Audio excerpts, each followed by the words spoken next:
So రీసెంట్గా ఒక ఎగ్జామ్లో ప్రశ్న అడిగారు, కాలాపాని, లిపులేక్, లింపియాదొరా అనే ప్లేసులు అనేవి ఏ దేశంతో సరిహద్దుని పంచుకుంటున్నాయని చెప్పేసి. ఈ 3 ప్లేసులు కూడా నేపాల్కి సరిహద్దుని పంచుకుంటున్నాయి. ఉత్తరాఖండ్ రాష్ట్రం దగ్గర ఈ 3 ప్లేసులు అనేవి ఉన్నాయి. యాక్చువల్గా ఇది ఎందుకు హాట్ టాపిక్లోకి వచ్చింది? యాక్చువల్గా కాలాపాని, లిపులేక్, లింపియాదొరా మన దేశానికి చెందిన ప్లేసులు, కానీ ఇప్పటికీ నేపాల్ వీటిని క్లెయిమ్ చేసుకోవాలని చూస్తుంది. దానిలో భాగంగా నేపాల్ యొక్క రాజకీయ చిత్రపటంలో మరియు 100 రూపాయల స్టాంప్ పైన ఈ 3 ప్లేసులని ఇమేజ్ని ముద్రించి విడుదల చేసింది. దానిని మన భారతదేశం అనేది వ్యతిరేకించింది.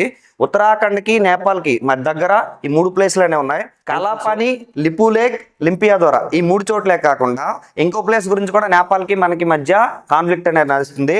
అదే సుస్తా అనే ప్లేస్. ఈ సుస్తా అనే ప్లేస్ యాక్చువల్గా బీహార్ దగ్గర ఉంది.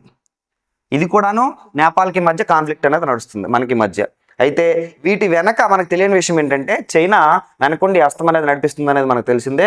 నేపాల్కి ఇటీవల ప్రధానమంత్రిగా కేపీ శర్మ ఓలీ అనే వ్యక్తి ఎన్నికయ్యారనే విషయం మనకు తెలిసిందే. చాలా ఇంపార్టెంట్ బిట్ ఏంటంటే నేపాల్ కోసం 2025లో భారతదేశం ఒక శాటిలైట్ను ప్రయోగించడానికి కూడా సిద్ధమవుతుంది. ఆ శాటిలైట్ పేరే మున్నాల్. నేపాల్ పెట్టుబడితో నేపాల్ యొక్క శాటిలైట్ని మన దేశం నుంచి శ్రీహరికోట నుంచి లాంచ్ చేయడానికి, నేపాల్ కంట్రీ యొక్క శాటిలైట్ లాంచ్ చేయడానికి భారతదేశం రెడీ అవుతుంది. ఆ శాటిలైట్ పేరు మున్నాల్ అనమాట. ఈరే లాంచ్ చేస్తాం.